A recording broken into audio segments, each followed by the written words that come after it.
This is a review for the Shardor coffee grinder. What I've got on camera is the black color option. You can find this on Amazon for right around $50 normally, although at time of recording it's going for around $35. I'll drop the link in the description. This is marketed as a coffee grinder, but also as a generic spice and herb grinder. The outer shell is made of plastic. It features a detachable, transparent, and locking lid, also made of plastic. The bowl is removable, locking, and made of stainless steel. It also features a revolving stainless steel blade.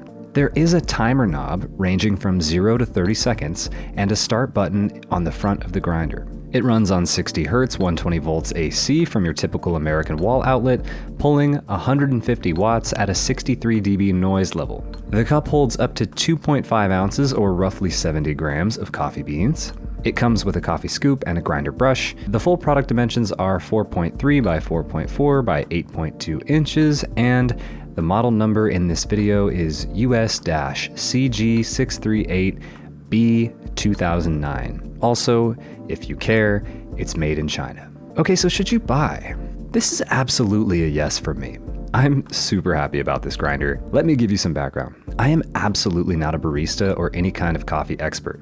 However, I am an avid coffee drinker, and I have spent as much time as possible learning from friends and online. I was recently gifted my first espresso machine. Realizing it was necessary to grind my own beans, I had to buy my first coffee grinder, so here we are. Like most everything I buy, I spent a decent amount of time shopping around and researching products, but let me explain why I bought this one and why it wound up being such a good choice. There is a huge potential price range of grinders on the market. This is near the moderate to low end, depending on whether or not you get the current discount. However, even at the original price point of roughly $50, I think this is an excellent value. First of all, I have to warn against the lowest end products, down near the $20 range. After talking with friends and combing through reviews, it seems like the failure rate of these cheaper electronics is higher than I'm willing to tolerate. On top of that, the market is fairly saturated, and with such a wide variability, it's hard to predict which brands are going to be good or bad. So again, I would recommend going for something just a bit more expensive. After all, we're trying to make great coffee. I would consider this a fantastic entry-level grinder. Many people gauge the quality of a grinder like this based on how finely it grinds. This Shardor grinder produces an excellent, uniformly fine grind that's fluffy and ready to be tamped. You will immediately notice the change in your espresso when pulled with these grounds compared to pre-ground store-bought beans. The grinder offers a preset timer up to 30 seconds, although in all honesty, I've found I don't need to grind that long to achieve the maximum result. The motor and blade combination is efficient enough to produce espresso ready to grind in about 15 seconds, and I've run that experiment with up to 40 grams of beans. Perhaps I'll need to run it a bit longer for 70 grams. One other tidbit about capacity is the bowl has a maximum fill marker on the interior that makes it really easy to top off the appropriate amount if that's how you want to approach it, rather than weighing out your beans, for example. Maybe the only legitimate downside is how fast it actually grinds.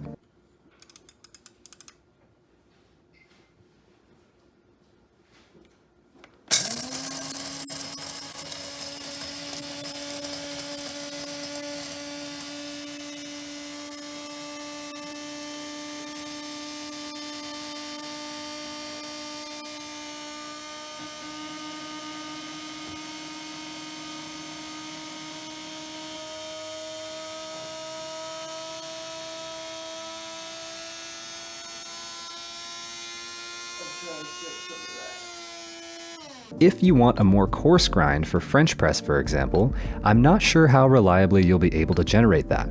You can tell the resolution of the grind from the sound the blade makes, and I can tell you that after 10 or 15 seconds, depending on volume, it really plateaus to being ready for espresso. If I was grinding for French press, I would try maybe 5 seconds, but the grinder is so powerful and pops the beans with so much force right when it starts that it might be hard to control.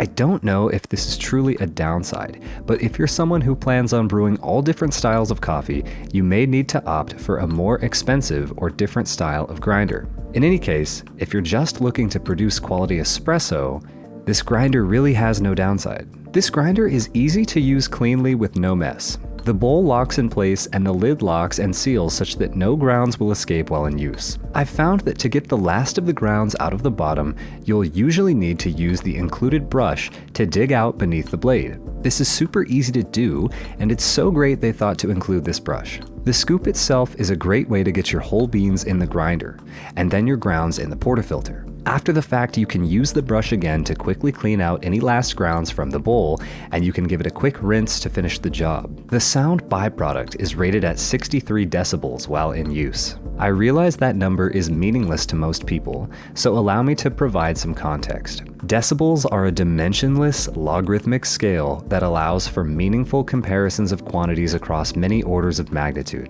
In other words, a decibel value is a ratio between a particular value of interest and a predefined reference. Sound is a pressure wave, and when measured in air, the standard reference value is 20 micropascals, which is considered the minimum threshold of human hearing. The reference is defined as 0 decibels. Some example sound levels are a very quiet living room at 40 decibels, normal speech at 1 meter distance at 60 decibels, a lion's roar from 10 meters at 90 decibels, and the eardrum pain threshold at 140 decibels. So you can see this grinder isn't loud at all, landing in the ballpark of normal human conversation. Technically, 63 decibels is exactly twice as loud as 60 decibels, but ultimately your experience is going to depend on how close you stand to the grinder and also how loud you're accustomed to speaking with those around you. Regardless, this sound level is very low compared to many other products on the market.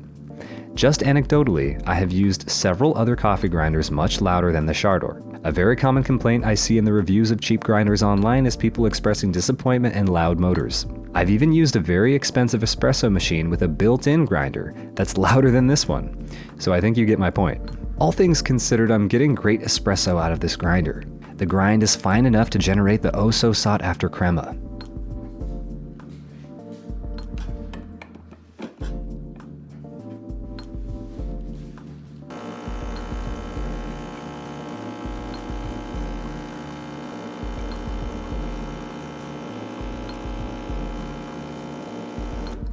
There are of course other variables like your tamp pressure and water pressure in your machine, but things are going okay for me so far. There's nothing more satisfying than kicking off your grinder and getting the explosion of aroma from the beans first thing in the morning. I think that's just about all there is to say about this product. I'm really satisfied with my purchase and I would definitely recommend. I dropped the Amazon link below if you're interested. Please let me know if I can improve these videos in any way. Like and comment below with any questions, I'm more than happy to help, and I'm sure I missed something. If you'd like to support the channel, you should of course subscribe, but if you'd like to go above and beyond, you can buy me a coffee using the link in the description. I appreciate every one of you, thanks for watching, and have a fantastic day.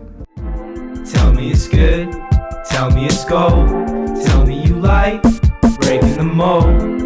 Tell me it's good, tell me it's gold, tell me you like breaking the mold. Drawn on a canvas, making us an atlas. If you wanna tap in, we can find Atlantis. I've been on my real shit, trying to find my realness. I've been out my feelings, but now I be feeling this. What's the meaning in life?